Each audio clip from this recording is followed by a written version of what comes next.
We just heard there Beijing reacting very strongly to the consulate closure, calling the move an unprecedented escalation. What's the mood like where you are with regards to the relationship with the US? Well, that statement from the Ministry of Foreign Affairs here, both very aggressive towards the U.S. and also presenting its own version of events where China is basically a victim of U.S. aggression. So the Ministry of Foreign Affairs promising necessary countermeasures and retaliation, which they haven't disclosed more information about, but very likely will be a sort of a tit-for-tat reprisal in terms of finding a U.S. consulate here in China that they can close. Just for reference, there's 5 U.S. consulates in mainland China, one of which in Wuhan has been closed since the beginning of the COVID-19 outbreak at the beginning of the year. The spokesperson from the Ministry of Foreign Affairs really presenting China as a victim of U.S. aggression here and explaining that actually in China the U.S. diplomats are well received, but that's not the case in the United States with Chinese diplomats, explaining that some Chinese consulates and embassies have been receiving death threats and bomb threats, that the U.S. has imposed restrictions at least twice last year on Chinese diplomats, and saying as well that the U.S. has seized and opened Chinese diplomatic mail. So one expression that's being repeated a lot these days here in China to talk about this tense relationship with the U.S. is that of Cold War mentality. And those words are often used to explain the American posture towards China. And this is often seen here in state media and amongst many analysts and the cities and Beijing's universities as being basically a re-election strategy.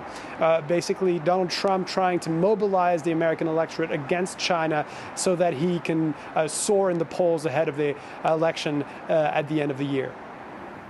Charles, I mentioned some of the reasons why tensions are so high. Tell us more about this, how the relationship between Washington and Beijing got to this point.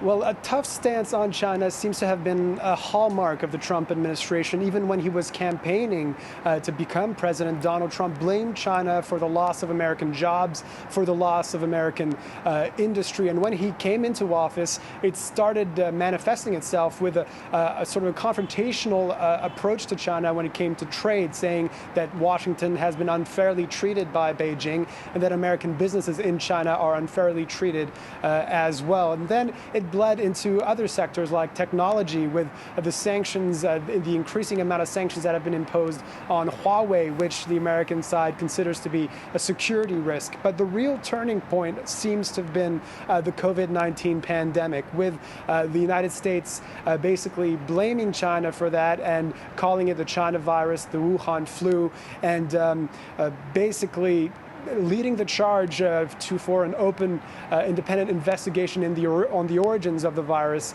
in China, and also sort of putting forward some theories about how the virus could have escaped from a lab. Now, after that, then human rights issues seem to have come to the fore in terms of points of criticism from the United States towards China, with the the national security law being imposed on Hong Kong, and the United States imposing sanctions on Chinese officials in response. The same can be said about the situation in Xinjiang with the concentration camps for the Uyghur minority.